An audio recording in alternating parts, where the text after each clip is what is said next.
بات چل رہی تھی یہ کہ اللہ تبارک و تعالیٰ نے تمام انسانوں کو اپنی عبادت کا حکم عطا فرمایا، اور حکم دیا تو اللہ تعالیٰ نے چند اسباب ذکر فرمائے۔ پہلے یہ کہ اللہ تعالیٰ نے تمام انسانوں کو اور ان کے باپ دادا سب کو پیدا فرمایا، اور دوسری نعمت یہ کہ اللہ تعالیٰ نے انسان کے لیے زمین کو بچھونا بنا دیا اور آسمان کا شامیانہ بنایا، اور آسمان سے اللہ تعالیٰ نے بارش کا نزول فرمایا۔ فَأَخْرَجَ بِهِ مِنَ الثَّمَرَاتِ رِزْقًا لَكُمْ، تو اس سے اللہ تعالیٰ نے پھلوں کو نکالا تمہاری روزی کے لیے، یعنی انسان کے کھانے کے لیے۔ تو اللہ تبارک و تعالیٰ نے زمین سے سبزہ اگایا، حالانکہ اللہ تبارک و تعالیٰ قادر مطلق ہے، وہ بغیر پانی کے بھی سبزہ اگا سکتا ہے، لیکن اللہ تعالیٰ کی قدرت یہ ہے، لیکن اللہ تعالیٰ کی عادت جاریہ یہ ہے کہ اس نے بارش کو قوت فاعلیہ عطا فرمائی، اور زمین کو اللہ تعالیٰ نے قوت منفعلہ، مطلب یہ ہے کہ بارش اثر کرتی ہے، اور اس کا اثر زمین قبول کرنے کے بعد اس سے تمام معقولات مطعومات یعنی خرد و نوش کی چیزوں کو اللہ تعالیٰ پیدا فرماتا ہے، وہ بھی کس کے لیے؟ انسان کے لیے۔ آپ غور کریں، اللہ نے جتنی بھی چیزیں پیدا فرمائی، جو اس کا اصل مغز ہے وہ انسان کھاتا ہے، باقی فضلات اور جو رہ جانے والی چیزیں ان جانوروں کا استعمال ہوتا ہے۔ آپ پھلوں میں دیکھو تو سب سے اہم چیز انسان کھاتا ہے، پودوں میں جو چیزیں نکلتی ہیں ان میں انسان کھاتا ہے۔ آپ غلے میں دیکھیں، جو اصل چیز ہے وہ انسان کھاتا ہے، باقی تمام چیزیں جانور وغیرہ۔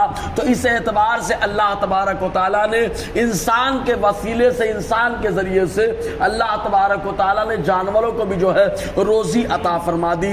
دیکھیں اللہ تعالیٰ فرماتا ہے فَأَخْرَجَ بِهِ مِنَ الثَّمَرَاتِ، تو نکال دیا اس نے اس کے ذریعے، یعنی بارش کے ذریعے سے، پھلوں میں سے، رِزْقًا لَكُمْ، تمہارے کھانے کے لیے۔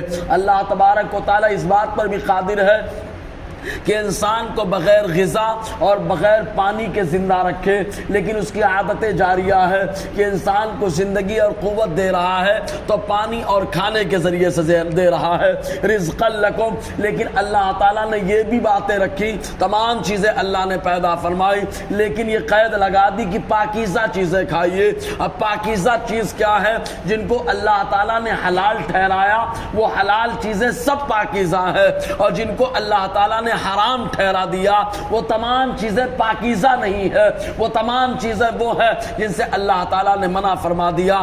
آپ غور کریں، غلہ وہی ہوتا ہے، لیکن انداز اقتصاب کی وجہ سے، کمائی کے انداز کی وجہ سے حلت و حرمت کا حکم لگتا ہے۔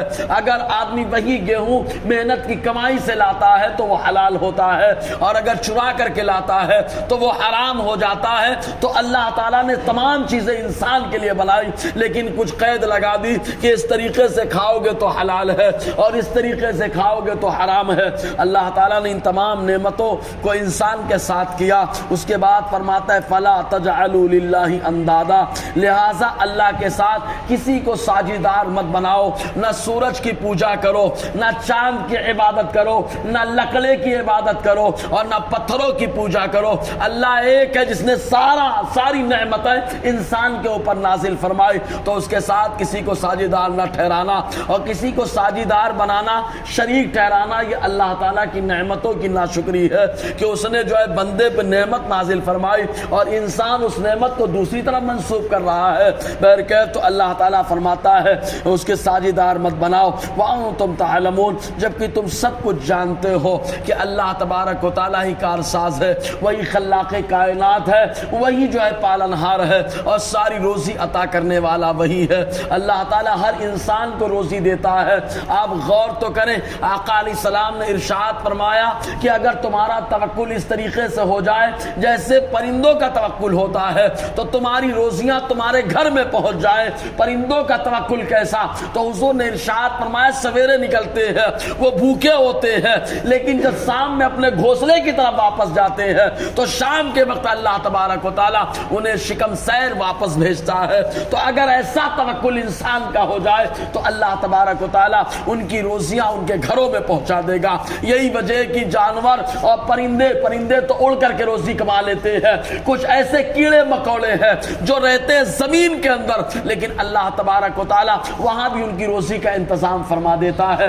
چنانچہ بایزید بستامی رضی اللہ تعالی عنہ کے بارے میں آیا, آپ ارشاد فرماتے کہ میں نے 30 سال مسلسل عبادت کر لی ہے, اور عبادت کی وجہ سے میرا بدن بھی کبھی کبھی تھکان محسوس کرنے لگتا ہے. فوراً ہاتف غیبی سے آواز آئی, اے بایزید سن لے, اللہ تبارک و تعالیٰ کی روئے زمین میں تمام چیزیں ہیں, تمام خزانے تمام اللہ تعالیٰ کے پورے ہیں, اس کو تجھے تیری عبادت کی کوئی ضرورت نہیں ہے.